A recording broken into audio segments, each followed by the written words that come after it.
Bonjour Marc Coagebeur. Avant votre passage parmi nous, est-ce que vous pourriez nous parler de vos derniers ouvrages? Ah, j'ai publié dans la collection Belgique des nouvelles, dont l'une en particulier fait directement référence à Tournai, comme d'ailleurs mon roman Les Grands Masques. Les personnages centraux viennent de Tournai, et donc je dis, la présence de Tournai fait partie aussi bien de mes fictions ou de mes poèmes, mais de façon discrète, je veux dire, oui. Et puis, par ailleurs et parallèlement, j'ai publié un très gros livre scientifique de plus de 600 pages sur les lettres francophones de Belgique entre 1945 et 1970. C'est le troisième tome d'un ensemble qui en comportera 4 ou 5 et qui donc revisite notre littérature dans son rapport avec l'histoire de la Belgique, ce qui est rarement fait, et aussi dans la mise en valeur des esthétiques différentes qui sont produites par ce type de rapport à l'histoire. Alors ce tome-ci est évidemment assez particulier puisque c'est l'après-Seconde Guerre mondiale. Et on sait bien il y a eu des réactions très particulières en Belgique par rapport à ces événements, différents d'ailleurs de ce qui se passe en France. On a un peu voulu vivre comme si ça n'avait pas, comme si c'était vraiment fini. Donc ou alors c'est métaphorisé. Donc c'est très intéressant à travailler. Et ça montre bien qu'il y a quelque chose de particulier en Belgique. Merci. Et à propos de vos interventions lors de Tourner la page, pourriez-vous m'en parler aussi? Ce qui est très singulier, c'est qu'on m'a demandé de parler de Colette Nice-Mazur et de Rosemarie François, qui, dans leur volume Belgique, ont choisi de façon assez claire ce qu'on pourrait appeler des récits autobiographiques. La façon dont chacune d'entre elles les fait fonctionner, c'est très différent. Enfin, Colette, c'est clairement son histoire. Et Rosemary, c'est aussi des renvois constants, directs et explicites à leurs enfances, à leur rapport à la ville, au parler de la ville. Donc je trouve que vous avez fait un bon choix parce que ça nous permettra un vrai dialogue, puisque moi je suis le troisième de la zone, si on peut dire, mais moi j'ai pas du tout opté de cette façon-là. Bon, pour qui me connaît, il y a des nouvelles où on voit très bien qu'il y a mon père et ma mère, mais ce sont des fictions. Je vais maintenant vous poser quelques questions un peu plus personnelles ou plutôt comportementales. Par exemple, lorsque vous passez à l'écriture, est-ce que vous avez besoin d'être dans des conditions particulières? Moi, il me faut le silence. Il peut y avoir des exceptions, c'est-à-dire quelques notations en vue d'un poème, ça pourrait se faire dans le bruit. Enfin, ça m'est arrivé notamment à Athènes, mais fondamentalement, je dois être seul avec moi-même, l'univers de la pièce dans laquelle je suis enclos. Et dans ces cas-là, vous avez déjà en tête ce que vous allez écrire, en Non. fait, finalement, non. Donc, vous arrivez... Non, mais par exemple, mon roman comme mes nouvelles, c'est l'écriture qui engendre progressivement. Au fond de moi, quelque part, je sais où je vais, mais je n'ai jamais fait de plan. En tout cas, pour ce qui est fictionnel ou pour les poèmes. Bon, le travail scientifique, c'est un peu différent, mais c'est quand même le même processus d'écriture. C'est l'écriture qui engendre la pensée qui a été longuement méditée auparavant. Et au niveau des fictions, c'est du même ordre. Il me faut le silence. Alors en plus, longtemps j'ai écrit à la main et je tapais à la machine ensuite. Maintenant, et le roman et les nouvelles, je les ai écrites à l'ordinateur. Alors là, il me faut absolument la solitude totale et que je n'entende pas de bruit. Vous le faites ici, à Tournai ou à Bruxelles? L'ordinateur, c'est plutôt à Bruxelles. Et dans cet isolement, vous avez besoin d'une pièce, donc d'être dans un enclos, ou vous pourriez peut-être être dans la nature, ou ça ne suffirait pas. C'est pas assez silencieux. Je ne sais pas, vu l'état de ma colonne vertébrale aujourd'hui, je pense que dans la nature, ce serait assez particulier. Non, je dois être dans des pièces. De toute façon, j'aime être dans des pièces, des grandes pièces, comme ici.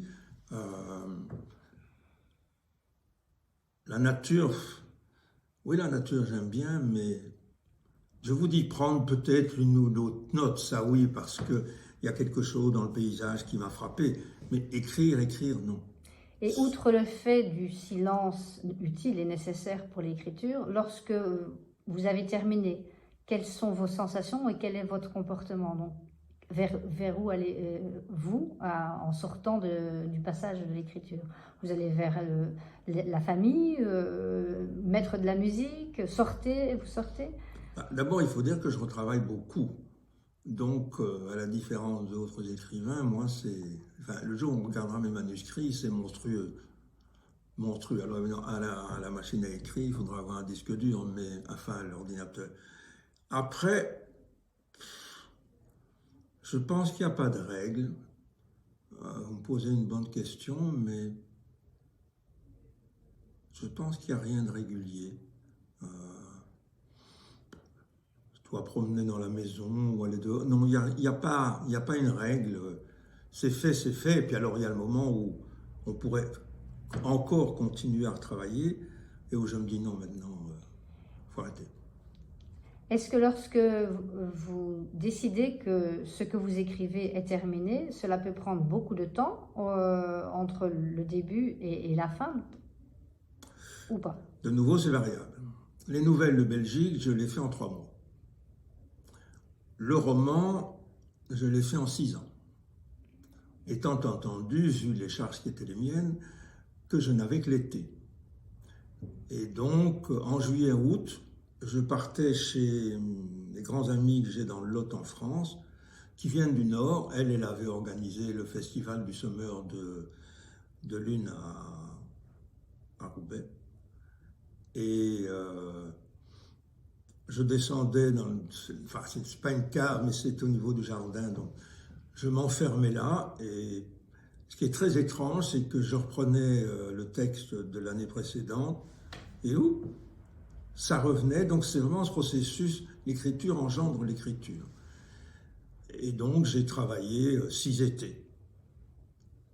Je suis parti d'un roman très, très, très long, à quelque chose d'énormément resserré, trop, c'est parfois ma tendance au bref, quoi.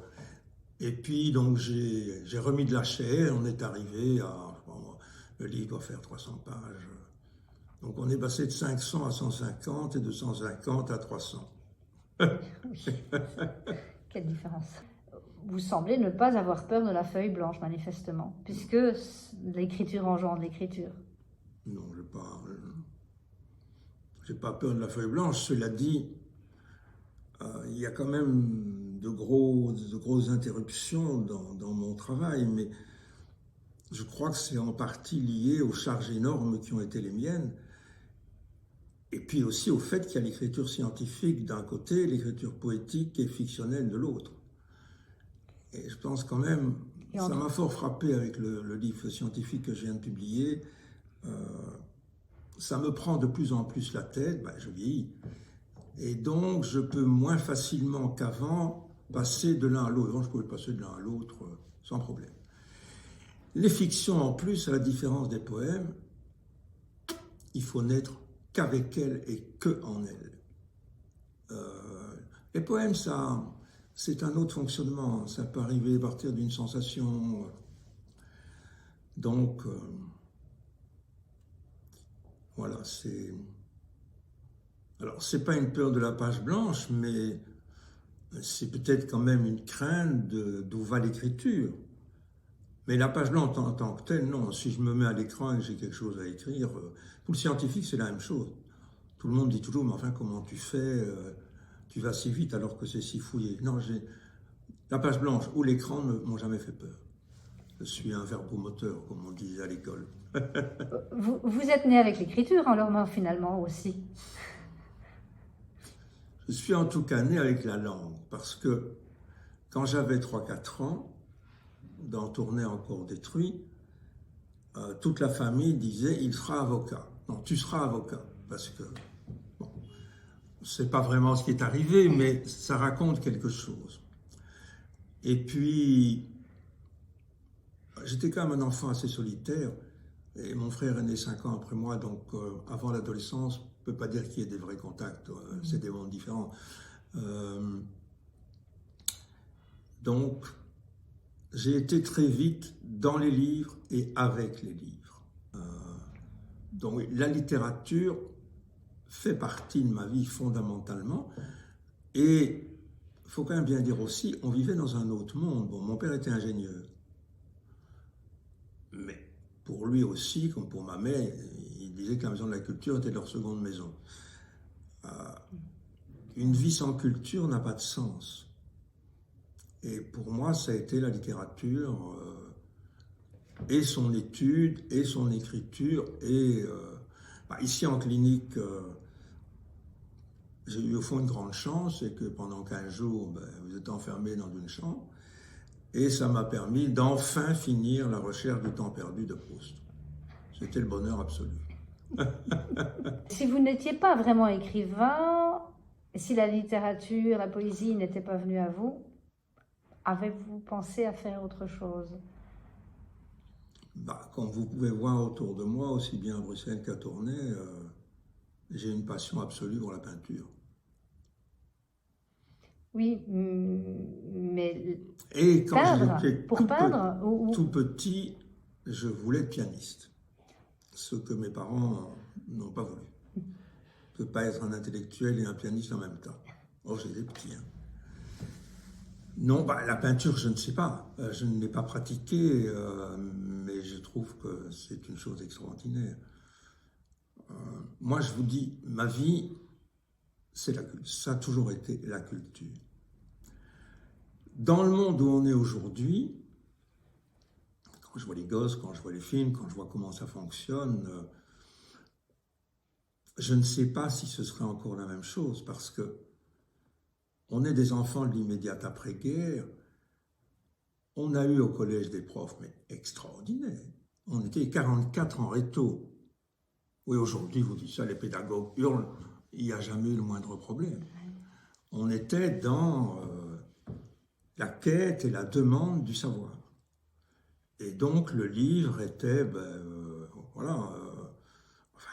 était une nourriture absolue, nécessaire, désirée.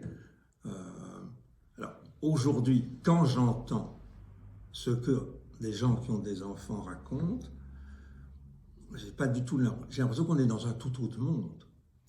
En dehors du fait qu'il y a l'ordinateur, les GSM et tout ça. Donc, je ne sais pas si je referais le même choix. Je ne sais pas. Voulez-vous rajouter quelque chose à notre conversation? Oui, l'importance de cette ville pour moi. J'ai passé une grande partie de ma vie en dehors de Tournai. J'étais un très grand voyageur, donc voilà. Mais comme Jerry Eckermans l'a très bien dit dans l'article qui est paru dans le Courrier de l'Escaut, c'est mon port d'attache. Et quand j'arrive ici, je ne suis pas le même. Tournez-y un jour, tournez-y toujours. Oui, c'est ça, oui. Mais c'est quelque chose de très particulier dans cette ville. C'est une ville qu'on ne l'a jamais, qui ne vous l'a jamais, je pense. C'est aussi une ville très enclose sur elle-même, ce qui, moi, j'ai plutôt lutté contre. Mais oui, je suis pur fruit, pur sucre. Je suis né au bord de l'Escaut en 1947, dans l'ancienne clinique Saint-Georges, mais la vieille, pas celle qui était sur le fleuve. Et puis j'ai vécu une enfance dans une ville détruite, dont je comptais, je repérais les maisons qui se reconstruisaient. Et donc j'ai suivi affectivement, sensiblement, toute la reconstruction de la ville. Grand merci pour cette conversation, cet échange. Et au plaisir de vous revoir le week-end de 3 et 4. À tourner la page. Merci beaucoup. Au revoir.